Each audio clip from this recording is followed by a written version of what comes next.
Hello అండి, నమస్తే. Washroom అనేది ఇలా తెల్లటి మరకలు కానీ గారపట్టిన మరకలు ఏవైనా సరేనండి, మన ఇంట్లో ఉండే వాటితోటే వాష్రూమ్ని నీట్గా క్లీన్గా చేసుకోవచ్చు.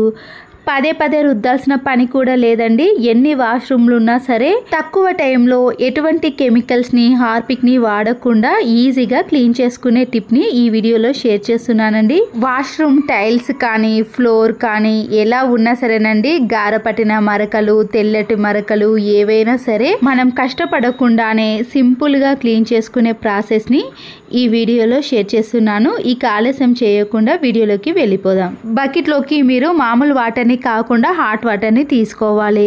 ఇక్కడ గ్లీజర్ ఆన్ చేశాను కాబట్టి హాట్ వాటర్ వస్తున్నాయండి. మీరు మగ్గులో కానీ ఇలా బకెట్లో హాట్ వాటర్ని వేసుకున్న తర్వాత బ్లీచింగ్ పౌడర్ అనేది మనకి బయట అన్ని కిరాణం స్టోర్లో అవైలబుల్గా ఉంటుందండి. ఒకప్పుడు ఇలాంటి కెమికల్స్ ఏవీ లేనప్పుడు అప్పటి కాలంలో బ్లీచింగ్ పౌడర్ తోటే వాష్రూమ్ని క్లీన్ చేసేవారు. దీంతో పాటు వాషింగ్ మిషన్లో వేసే ఏరియల్ లిక్విడ్ కానీ సర్ఫ్ ఎక్సెల్ లిక్విడ్ ఉంటుంది కదండి, దాన్ని కూడా కొద్దిగా యాడ్ చేసుకోవాలి. ఇవన్నీ మిక్స్ అవ్వటానికి కొన్ని హాట్ వాటర్ని వేసి పూర్తిగా కలిపేసుకోండి. ఈ వాటర్ని ఇప్పుడు కొన్ని ఈ వాష్రూమ్లో చల్లుతూ మనము పూర్తిగా ఈ వాటర్ తోటే కడిగేసుకోవాలి. బ్లీచింగ్ పౌడర్ లిక్విడ్ వేసిన వాటర్ని వాష్రూమ్లో వేసిన తర్వాత వెంటనే మనము బ్రష్తో కానీ చీపురు కట్టతో కానీ క్లీన్ చేయకూడదండి. తెల్లటి మరకలు ఎక్కువగా ఉండటం వలన ఒక 5 మినిట్స్ పాటు మాత్రమే వాటర్ని చల్లిన తర్వాత కొద్దిసేపు అలాగే ఉంచేసేయండి. వాష్రూమ్లో ఉండే టైల్స్ పైన బాత్రూంలో మొత్తం ఇలా చల్లిన తర్వాత వైపర్ స్టిక్ ఉంటుంది కదండి, ఈ వైపర్ స్టిక్నే యూజ్ చేస్తున్నాను. చాలా ఈజీగా క్లీన్ అయిపోతుందండి. ఎక్కువగా కష్టపడకుండా ఇలా సింపుల్గా క్లీన్ చేసుకునే ప్రాసెస్ని చూపిస్తున్నానండి. బ్రష్తో అయితే పదే పదే రుద్దాల్సిన పని ఉంటుంది కదా, ఇలా వైపర్ స్టిక్తో అయితే చాలా సింపుల్గా క్లీన్ చేసుకోవచ్చు. చూస్తున్నారు కదండి, ఇలా వాష్రూమ్ మొత్తాన్ని కూడా మనము ఫ్లోర్ని కానీ టైల్స్ని కానీ ఇలా వైపర్ స్టిక్ తోటే క్లీన్ చేసుకోండి. బ్రష్తో అయితే పదే పదే వంగి క్లీన్ చేయాల్సిన పని ఉంటుందండి. ఈ స్టిక్ తో అయితే నిలబడే ఈజీగా క్లీన్ చేసుకోవచ్చు. చాలా మందికి బాత్రూమ్ ని క్లీన్ చేయాలంటే విసుగ్గా ఉంటుంది కదా, ఇలా క్లీన్ చేసుకొని చూడండి. ఎన్ని బాత్రూమ్లైనా 10 మినిట్స్లోనే ఈజీగా క్లీన్ చేసుకుంటారు. అంతే కదండి, చీపురు కట్ట కానీ బ్రష్తో కంటే ఇది అయితే చాలా సింపుల్ పద్ధతి అండి, వెంటనే క్లీన్ అయిపోతుంది. కావాలంటే మీరు ఈ వైపర్ స్టిక్కి స్టీల్ స్క్రబ్బర్ని వేసి కూడా క్లీన్ చేసుకోవచ్చండి. అలా అయితే గారపట్టిన మరకలు అయితే ఇంకా ఈజీగా క్లీన్ అయిపోతాయి. ఇలా వాష్రూమ్ని అంతా క్లీన్ చేసుకున్న తర్వాత టైల్స్ పైన కూడా మనం వేసిన వాటర్ అనేవి ఆరిపోయినప్పుడు మరొకసారి ఇలా వాటర్ని చల్లుకుంటూ ఈ టైల్స్ని కూడా ఇలా ఈజీగా క్లీన్ చేసుకోవచ్చు. వాష్రూమ్లో ఉండే టైల్స్ కూడా చాలా హైట్లో ఉంటాయండి. ఒక్కొక్కసారి మనము బ్రష్తో క్లీన్ చేద్దామన్నా కూడా అవి సరిగా క్లీన్ కావు కదా. ఇలా వైపర్ స్టిక్ అనేది చాలా పెద్దగా ఉండటం వలన టైల్స్ అనేవి ఎంత హైట్లో ఉన్నా సరేనండి, మనము వెంటనే క్లీన్ చేయడానికి ఈజీ అవుతుంది. వాష్రూమ్లో ఇలా పైన బూజు పట్టినప్పుడు మనము స్టూల్స్ని కానీ ఏదైనా ఎక్కి క్లీన్ చేస్తాం కదండి, అలాంటిది ఏది అవసరం లేదండి. ఇలా కింది నుంచి మనము వైపర్ స్టిక్తో పైన ఉన్న బూజును కూడా ఈజీగా క్లీన్ చేసుకోవచ్చు. చూసారు కదండి, ఒక్క వైపర్ స్టిక్ అనేది మనకి వాష్రూమ్లో ఇన్ని రకాలుగా యూజ్ అవుతుంది. అలాగే వాష్రూమ్ డోర్ పైన కూడా సోప్ మరకలు వాటర్ మరకలు పడి ఇలా జిడ్డుగా తయారవుతుందండి. వాటిపై ఇలా వాటర్ని చల్లి మనము బ్రష్తో గట్టిగా రుద్దకూడదండి, ఎందుకంటే డోర్ పై ఉండే పెయింట్ అనేది పూర్తిగా పోతుంది. ఇలా మామూలుగా స్మూత్గా ఉండే స్క్రబ్బర్ని కానీ లేదా స్పాంజ్ స్క్రబ్బర్ ఉంటుంది కదండి, దాంతో అయినా ఇలా వాష్రూమ్ డోర్ని క్లీన్ చేసుకోవాలి. వాష్రూమ్ టైల్స్ని మనము వైపర్ స్టిక్తో క్లీన్ చేసుకున్నాం కదండి, ఈ వాష్రూమ్ని మాత్రం రోజు యూజ్ చేసే బ్రష్ ఉంటుంది కదండి, దాంతో క్లీన్ చేసుకుంటే చాలా నీట్గా కనబడుతుంది. ఎలాంటి మరకలైనా తొలగిపోతాయండి.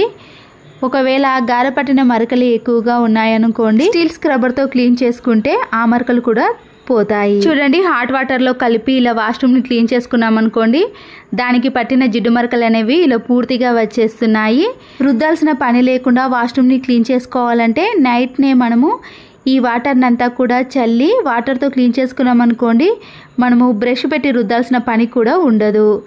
తర్వాత చూడండి ఇలా వాటర్తో క్లీన్ చేసుకున్నారనుకోండి, వాష్రూమ్ అనేది కొత్త దానిలా నీట్గా ఎలాంటి మరకలు లేకుండా కనిపిస్తుంది. ప్రతిసారి వాష్రూమ్ని క్లీన్ చేయాలంటే హార్పిక్ లాంటివి కానీ యాసిడ్ లాంటి కెమికల్స్ని యూజ్ చేయడం కంటే ఇలా ఇంట్లో ఉన్న వాటితోటే క్లీన్ చేసుకోవచ్చండి. ఎలాంటి మరకలైనా తొలగిపోతాయి. అయితే బ్లీచింగ్ పౌడర్ని వాడేటప్పుడు డ్రెస్ పైన పడకుండా చూసుకోవాలండి. ఎందుకంటే డ్రెస్ పైన పడ్డదనుకోండి ఆ మరకలు అనేవి అస్సలకే పోవు. ఇక్కడ నేనైతే హ్యాండ్ గ్లౌజులు కానీ చెప్పులు కానీ అస్సలకే వాడటం లేదండి.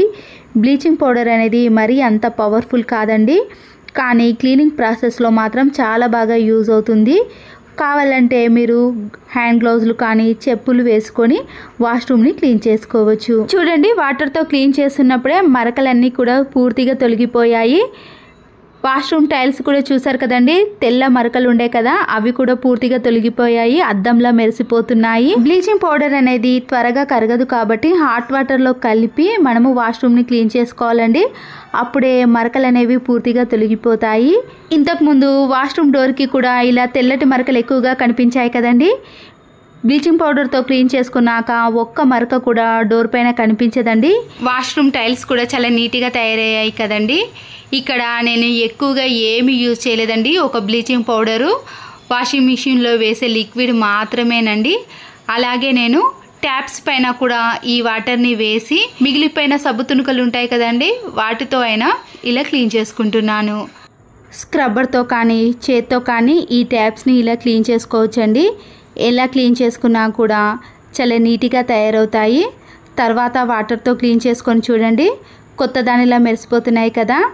ఎలాంటి ట్యాప్స్ అయినా సరేనండి, కొద్దిగా ముందుగానే బ్లీచింగ్ పౌడర్ని చల్లిన తర్వాత స్క్రబ్బర్తో కానీ లేదా మిగిలిపోయిన సబ్బు తునుకలు ఉంటాయి కదా, దాంతో అయినా క్లీన్ చేసుకుంటే చాలా నీట్గా కనబడుతుంది. చూడండి బాత్రూమ్ కూడా ఎంత కొత్త దానిలా కనిపిస్తుంది, అద్దంలో మెరిసిపోతుంది కదండి.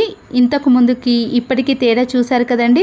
వాష్రూమ్ డోర్ కూడా చాలా జిడ్డుగా కనిపించింది కదండి, ఇప్పుడు కూడా చాలా నీట్గా కనిపిస్తుంది కదా. వీడియోని మాత్రం స్కిప్ చేయకండి. వాష్రూమ్ గురించి 2 యూస్ఫుల్ టిప్స్ని మీకు చూపిస్తున్నాను, ఖచ్చితంగా యూజ్ అవుతాయండి. పాడైపోయిన బ్రష్ ఉంటుంది కదండి, దాన్ని ఇలా పై వరకు కట్ చేసి కొవ్వొత్తికి ఇలా వేడి చేసి బ్రష్కి పెట్టేసేయండి. గట్టిగా స్టిక్ అయిన తర్వాత మన ఇంట్లో ఎన్ని వాష్రూమ్లు ఉన్నా సరేనండి, ఇలాంటి వెస్టర్న్ టాయిలెట్లో ఇలాంటి చిన్న చిన్న స్పేస్లో మనము బ్రష్తో కానీ స్క్రబ్బర్తో క్లీన్ చేయలేకపోతాం కదండి.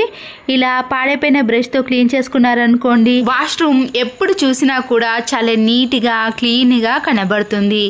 మిగతా వాటిని అయితే మనము మామూలు బ్రష్తో స్క్రబ్బర్తో క్లీన్ చేసుకుంటాం, కానీ ఇలాంటి ప్లేస్లో జిడ్డు మరకలు ఎక్కువగా ఉన్నాయనుకోండి వాష్రూమ్ అనేది నీట్గా అనిపించదు కదా.